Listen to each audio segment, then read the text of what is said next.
let's talk a little bit about Pork and Mindy's. I was so excited when you opened that place because it had a barbecue vibe where our restaurant was rolling. I'm like, this is good for business. Yeah. This is big time. But then things just didn't work out. That was my first kind of putting my name and likeness in the hands of somebody else, right? Mm-hmm. Granted, I had a lot of control over the menu and the food, and I think it was a very creative menu. And what I learned is, in order to grow and eventually make money or scale or whatever, you got to sell a sandwich. I think we were built on brand equity, which was a lot of my brand equity was a part of that. And then that was sold to the Cubs and the Bears and all these things. And we're doing all these partners. And it's like, but when are we selling sandwich? Why don't we go, can we sell at least sandwiches for a year and show maybe that we're breaking even before we start?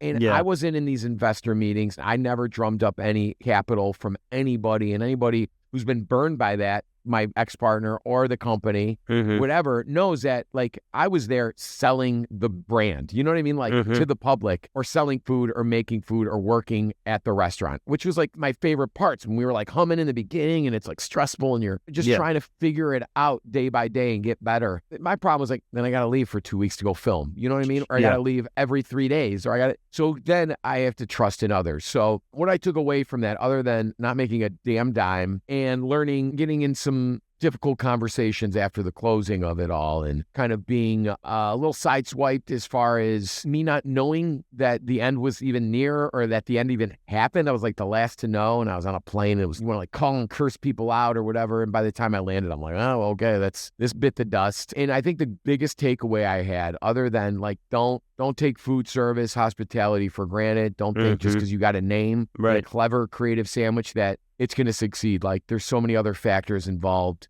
So take it seriously. Number 2, if I put my name on something, I'm going to stand behind it. And if I don't, I'm going to rip it out. Partners are good, right? Investors are good. All that stuff is good, but it's a lot safer and easier and longer of a process if you kind of do it the old-fashioned way, by bootstrapping it, by selling a couple jars and making a couple more. I think that the restaurant business is just what you said. You can't take it for granted. And we did that in the beginning with Sweet Baby Ray's. Well, we're going to open a Sweet Baby Ray's restaurant. It's going to be busy instantaneously. 3,000, and we're going to have 60 open in 2 years. And right? we lost money for the first 7 years we were open until we started running it like an actual business. Like, we were so focused on growing, just like you had talked about, let's open another restaurant and then buy a catering company and then do this.